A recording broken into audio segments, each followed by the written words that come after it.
انتظارترین فیلم های سال یا شاید بگم اکشن سال، مأموریت غیرممکن، قسمت 8.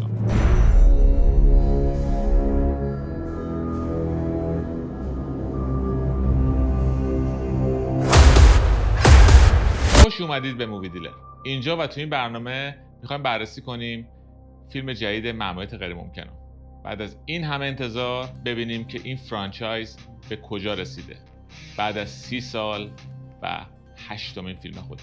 فیلم جدید با بودجه 300 تا 400 میلیون دلار ساخته شده. چرا؟ به چند دلیل. اعتصاب بازیگران 2 سال قبل، اواخر کرونا و مسئله دیگه، وسواسی که خود تام کروز به خرج داد برای مسائل بدلکاریش تا این شاید آخرین فیلم مأموریت غیرممکن بهترین فیلمش بشه. احتمالاً این فیلم آخرین این مجموعه است، حداقل با بازی تام کروز. بریم داشته باشیم ببینیم چه اتفاقی توش افتاده.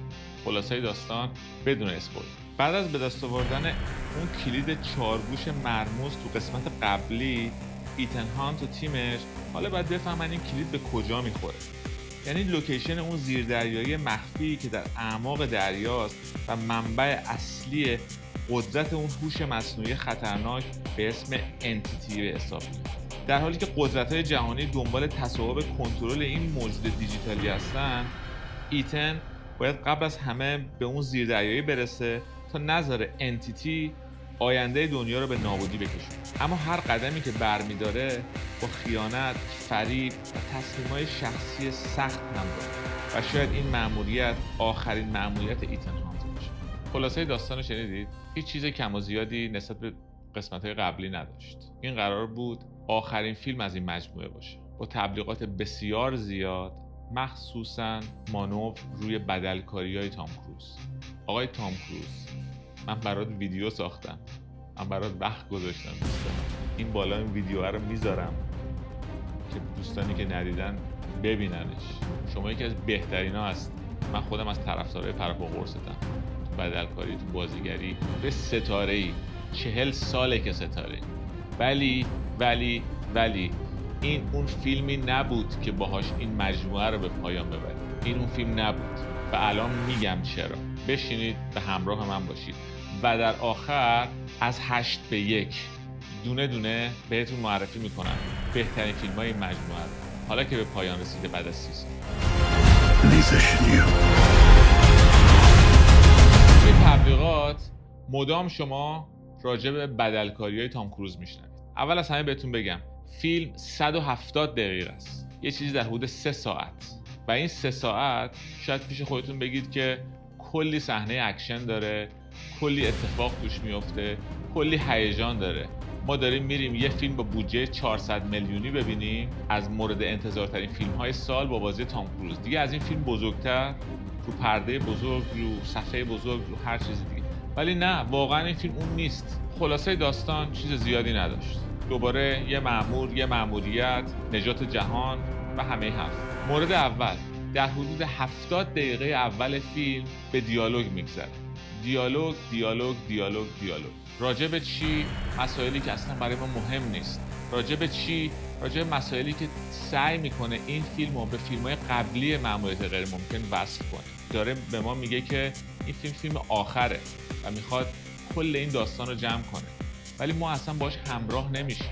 فیلم میتونست راحت بین 30 تا 40 دقیقه کوتاه بشه. برای اینکه این مدت زمان برای تماشاگر خیلی خسته.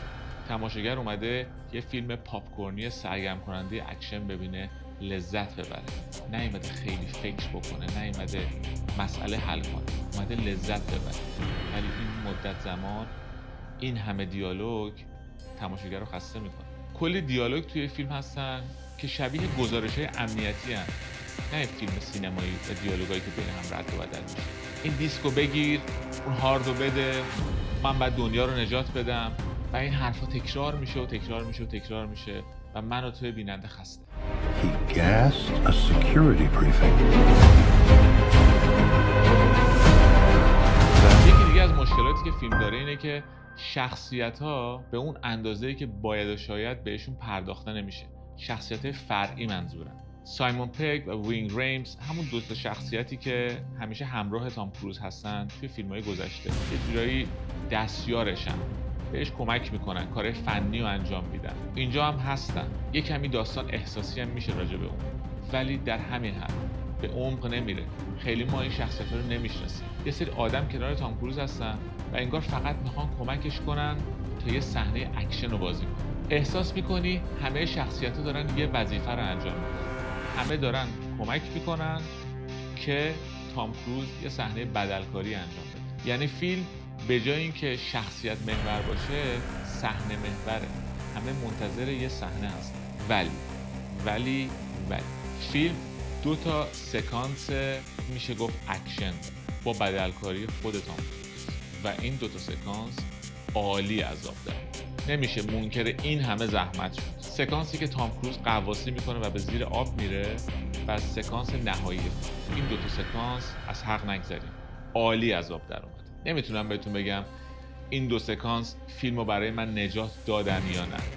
خب من توقع بیشتری از این فیلم داشتم، به عنوان 8مین فیلم، به عنوان آخرین فیلم و به عنوان اینکه حسن ختام این 30 سال باید باشه، ولی ناچارم بهتون بگم که من مایوس شدم. یه دیگه هم باید بگم، ما نمیتونیم منکر این قضیه بشیم که اشخاصی مثل تام کروز دیگه توی سینما کم هستن یا تقریبا میشه گفت وجود ندارن. اینجور فرانچایزها دارن از بین میرن. بورن، جیمز باند، جان ویک اینجا مأموریت غیر ممکن.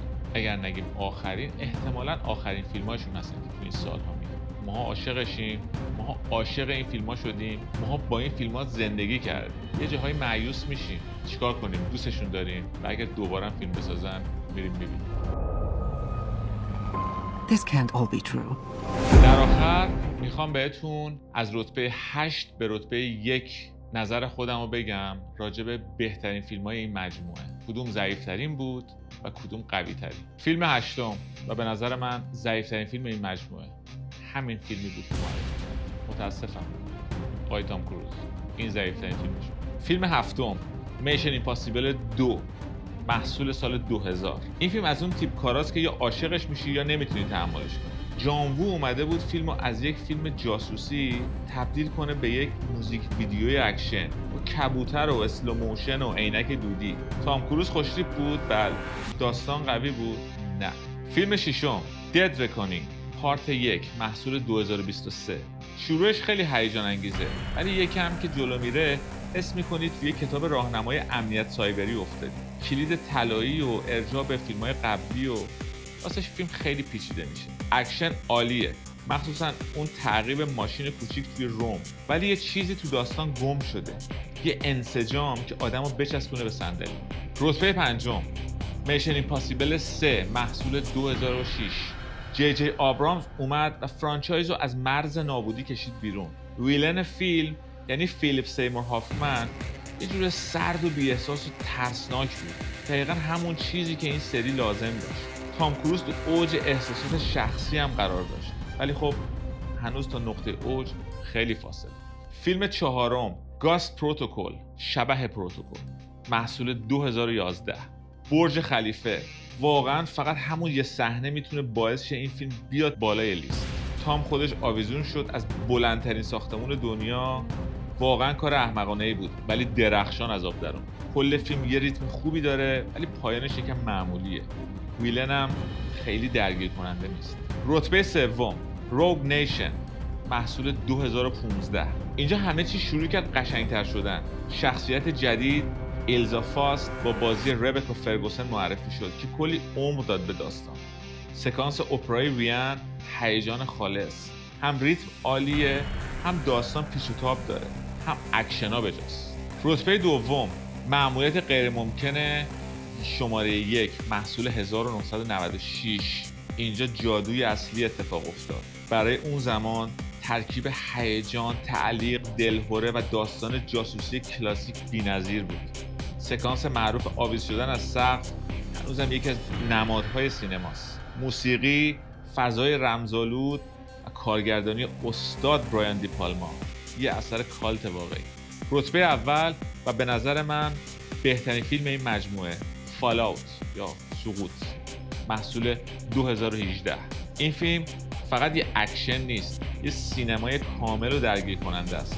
هم شخصیت محوره، هم قصه داره، هم از نظر فنی بی‌نقصه. هلیکوپتر، تعقیبا، دعوای دست به دست توی دستشویی، دیگه بهتر از این نمیشه. این کامل ترین فیلم این مجموعه است. خب این نظر من بود راجع به جدیدترین فیلم و کلا این مجموعه. خیلی خیلی خوشحال میشم نظرهای شما رو هم بخونم. کامنت بذارید زیر همین ویدیو و بگید کدوم فیلم این مجموعه شما رو درگیر کرد و یا اصلا شما طرفدار مأموریت غیرممکن و تام کروز هستید؟